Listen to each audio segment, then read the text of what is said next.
Hello, hello guys. So ayan no, ito na ang ating bagong harvest na talbos ng kamote guys. Ayan no. Kita mo naman, 'di ba? Fresh na fresh from the farm. Yan, from our garden.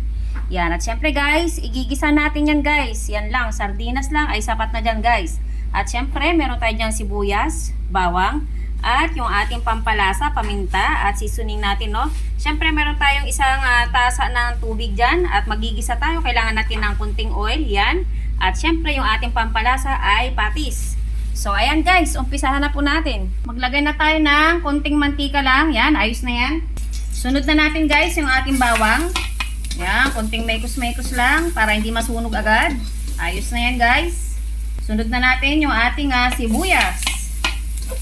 Ang bango, yan pa lang. Bawang sibuyas pa lang yan guys, talagang mabango na. So ayan guys, no? Ayos na yung ating bawang at sibuyas. Ilagay na natin yung ating sardinas. Yan, ang daming sahog guys, oh. Ang daming sardinas, oh. At syempre guys, huwag natin itapon yung lata ng sardinas yan. May sarsa pa yan, sayang, simutin natin. Yan, i-shake-shake natin ng ganyan at ilagay natin dyan. So ayan, okay na to ating sabaw, no? Tamang-tama na yan, isang tasa, no? At magtimpla na tayo guys. Syempre, lagyan natin na maraming paminta yan. Pampalasa. Maglagay na rin tayo guys ng kunting patis lang. Ito na yung ating pampaalat guys, no? So ayan, okay na yan. At imekos-mekos lang natin yan guys. At syempre guys, isunod na rin natin yung ating talbos. Yan, from the garden. Yan, di ba? Kita mo, ang ganda ng kulay guys, oh. Sarap niyan, pangpahaba ng buhay. Yan.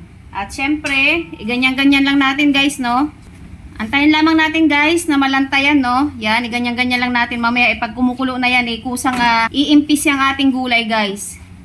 Pag kumulo na siya, para maihalo natin ng mabuti. Kasi kapag ganyan hahaluin natin mabuti, matatapon lang siya, Yan, no? Pag pinilit natin ihalo-halo siya ng ganyan. So, antayin natin na mag-steam yung ibabaw ng kaunti. So, ayan guys, no, kita mo naman, nalanta na ng kaunti, ayan, haluin na natin ng bahagya, no, yung nasa ilalim, ipaibabaw natin para mag-balance yung luto ng ating gulay. Yan, di ba? Huwag natin takpan guys, para mapanatili natin yung kulay green niya, no, kasi pag tinakpan natin yan, mag-iiba yung kulay ng gulay, magda-dark green siya, yung ganyan, tama-tama lang yung kulay niya, kita mo, oh. Yan, ipailalim lang natin yung nasa ibabaw, at kunin natin yung nasa ilalim, ilagay natin sa ibabaw. O, tamang-tama lang guys yung ating sabaw, no? Yan, no? Napakasarap nito. At balikan natin ito guys mamaya. At so, ayan guys, no? Okay na yung ating pagkakaluto dito sa ating talbos ng kamote. Kita mo naman, no? Yan, ang ganda ng kulay guys, oh. Ang sekreto lang dyan guys, huwag natin tatakpan kasi mag-iiba yung kulay niya. Yan, kita mo, green pa rin siya, no? So, syempre yan, tikman na natin kung tama na yung ating nilagay na pampalasa, no? Tama-tama na guys. Tantiameter lang kasi ang ating ginamit, no?